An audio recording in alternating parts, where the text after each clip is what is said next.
And for this part, guys, I'll be showing you another tool. So hopefully you guys this is easy for you to grasp. So basically I'm just gonna have my large 2 set to the left as you can see, and I'm gonna be using the arc tool.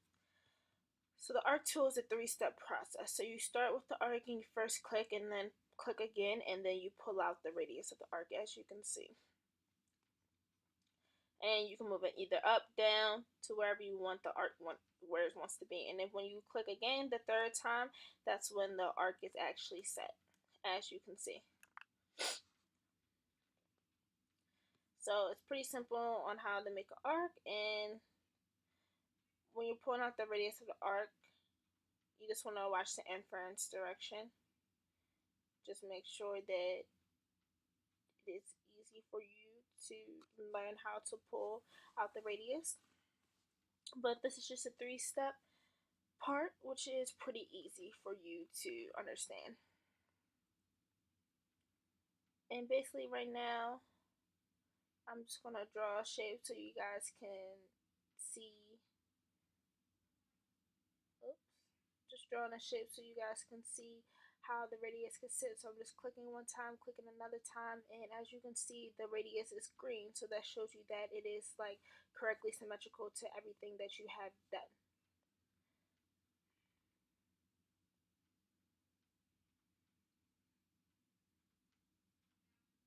So right there it tells you that you're at a perfect half circle, as you can see. So basically right now you can use arcs to make it perfect for edges. You got a 90-degree corner, 120-degree corner, and a 30. And as you can see, when it turns pink, that means that it is tangent with the edge. Same thing with this one. I'm going to move it, and I'm going to slide up and slide back down to find the tangent point. And right about there, that's the tangent point. And you want it to stay pink, so I'm just going to do that and click. Same thing with this edge. You're going to go on the edge and then deselect to find that angle as well.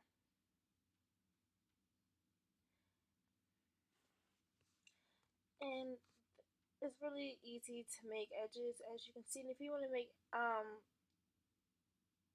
it's really easy for you to make arcs. And if you want to continue to make arcs in a circle, it's really easy. You're just going to continue, and when it turns blue, that's when you're just going to snap it off and click, as you can see. And this is basically drawing it into sequence so it can continue smoothly. And as you can see, you're just going to continue in the blue formation like that. Click,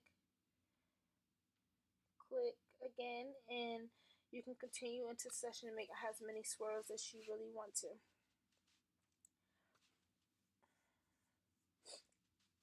And right now I'm just going over some other arcs and just showing you how other ways that it can turn and change. The last thing to understand about arcs is that it's like circles. Like, it's not perfect arcs. You can also change arcs sides, so you can change it into different sides. So like that size that comes in segments that comes in is actually 12, but you can actually change it. So as you can see, I changed it back to 12 to show you the perfect one, and then to your left you have the regular arc with poly. Hi guys, my name is Shayna, and we're back again with another SketchUp video, and this is where we're showing how you actually do lines. As you can see, let me pause it real quick for you. What I just did was show lines in succession, as you can see. So I was just clicking and clicking and clicking and clicking until, I decided I wanted to end the shape. So that's how you do lines in succession. If you just want to do lines by itself, you can drag click, and with drag and click, it is basically you clicking to start the line and then dragging to stop it, and that makes your pencil basically stop completely. It is better, in my opinion, to do lines in succession, just because like you have the more mobility to continue to make shapes, and it is more simple for yourself. And that's what I'm doing right now. And when you need to stop making line shape, you can just press the escape key.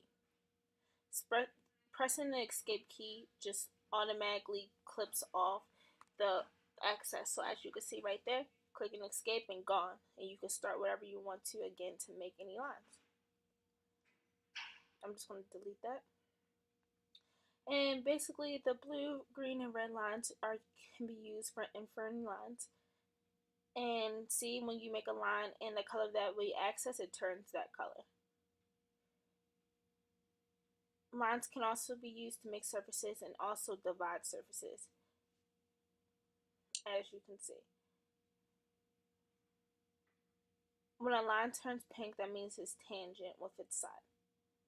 So as you see, the red, I'm on the red axis and it's completely red due to it being on that axis.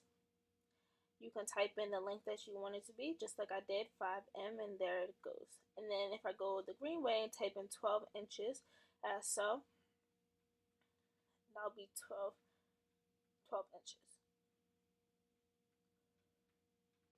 In this portion of my SketchUp video, I'll be showing you how to make circles and polygons. And basically we're going to start off, and we'll have my large 2 set right there, and we're going to start off by making a circle. And as you can see, it shows up and it shows you your radius of your circle. You can also click, and before you deselect your circle, you can type in how long you want your radius to actually be.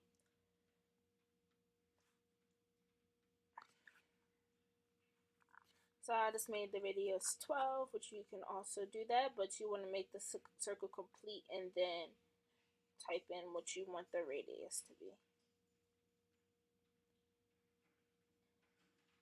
And you can make circles inside of circles. You can make any other shapes that you want inside of others, as you can see. So right now I'm just drawing a circle, and 24S is how many sides that circle has, as you can see. And right now I'm going to do another one, and I'm going to change the sides, and I'm going to put 5 sides, and that's changes into a polygon, as you can see. And as you can see, my clicker now is currently polygon. So if I wanted to change that back to a circle, I would have to actually type that back into the radius spot after and put the number I want and put S. So I just changed another polygon into 10 sides, as you can see. And see, even though if I click circle, you have to change it back to 24 sides. The difference comes about the shape when you pull into 3D. As you can see, once a polygon, it shows you the sides, and the circles is actually straightforward. And the cylinder is smooth. So, as you can see, a polygon shows all the sides, and a circle is just smooth.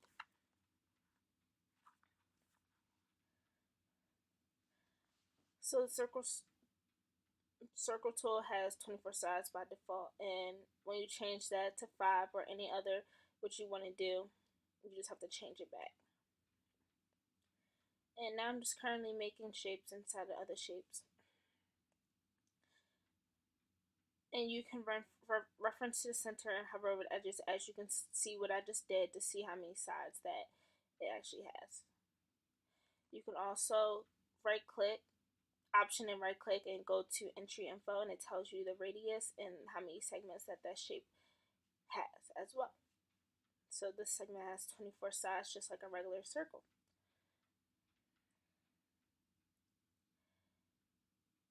You can also, oops, there you go. You can also make shapes on regular rectangles or any other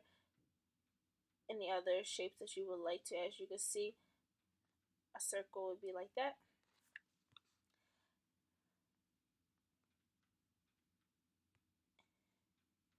And when you're drawing a circle and a polygon in any orientation, the tool will align itself with any surface that you hover over.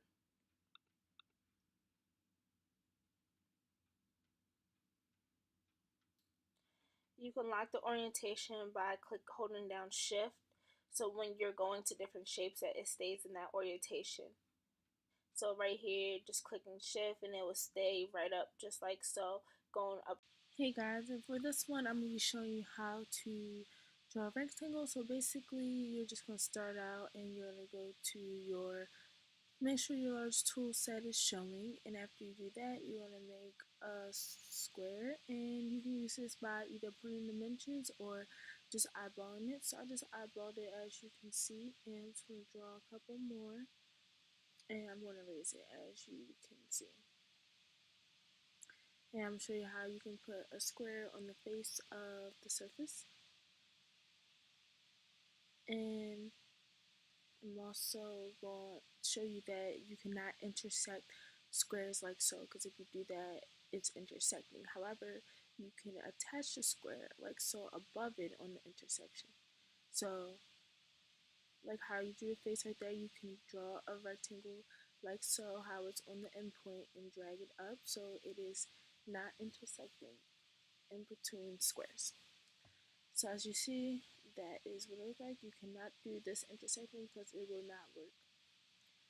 I'm going to show you that you can also draw squares on any axis that you want to. It can be upright, left to right on the red axis, blue axis, green axis, any axis that you desire, as you can tell.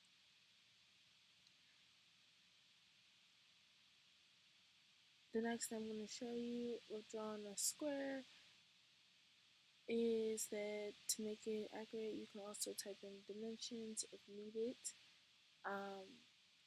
And with this part, you will know you made a perfect square when it's a dotted line going through the square. So I'm just drawing, and as you can see, I just had that dot up. There we go. That's the perfect rectangle right there. And for a square, just a little bit up. There you go, for a perfect square. And that dotted line shows you that that's a perfect square. So I'm just showing you guys again with some more examples on how to make perfect squares and rectangles. And then as you can see, I typed in dimensions of the rectangle that I want. So 3m, 5m, and that's how I displayed everything. So hopefully this helps you learn how to make a rectangle. Thank you.